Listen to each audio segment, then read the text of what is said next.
Permezz ta' inizjattiva bejn l-Università ta' Malta u San Vincenz de Paul qed jingħata kors bażiku fil-lingwa Maltija għal ħaddiema tas-saħħa barranin f'din ir-residenza.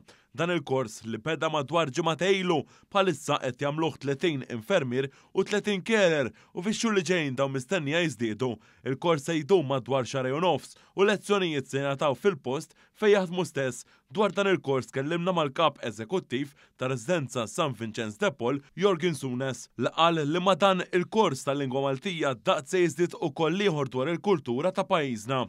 Darajna li huwa importanti għax ovvjament l-anzjani tagħna mhux kollha jafu jitkellmu bl-Ingliż u mhux kollha jifhmu bl-Ingliż.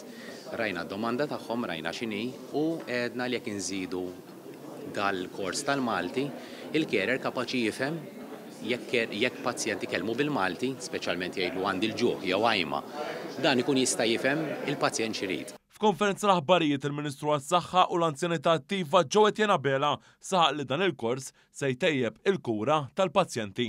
Aħna li qed nagħmlu issa qed nofruhom f'ħinijiet iktar aċċessibbli, qed nofruhom għal kwantità akbar ta' nies, ġifieri jekk nistgħu nagħtik ballpark figure in-numri ta' persuni li kienu qed jitgħallmu Basic Maltese. B'din l-inizjattiva hawnhekk issa ħajjiżdiedu b'4 darbiet aktar. Dwar dan il-kors kellimna wkoll mas-Segretarju Parlamentari għall-Anzjanità Attiva Melkin Paul Aġużgalja.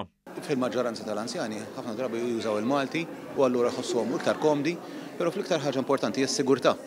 Għaliex jekk inti mhux ħatiftihem sewwa, ħajkollok nuqqas ta' sigurtà.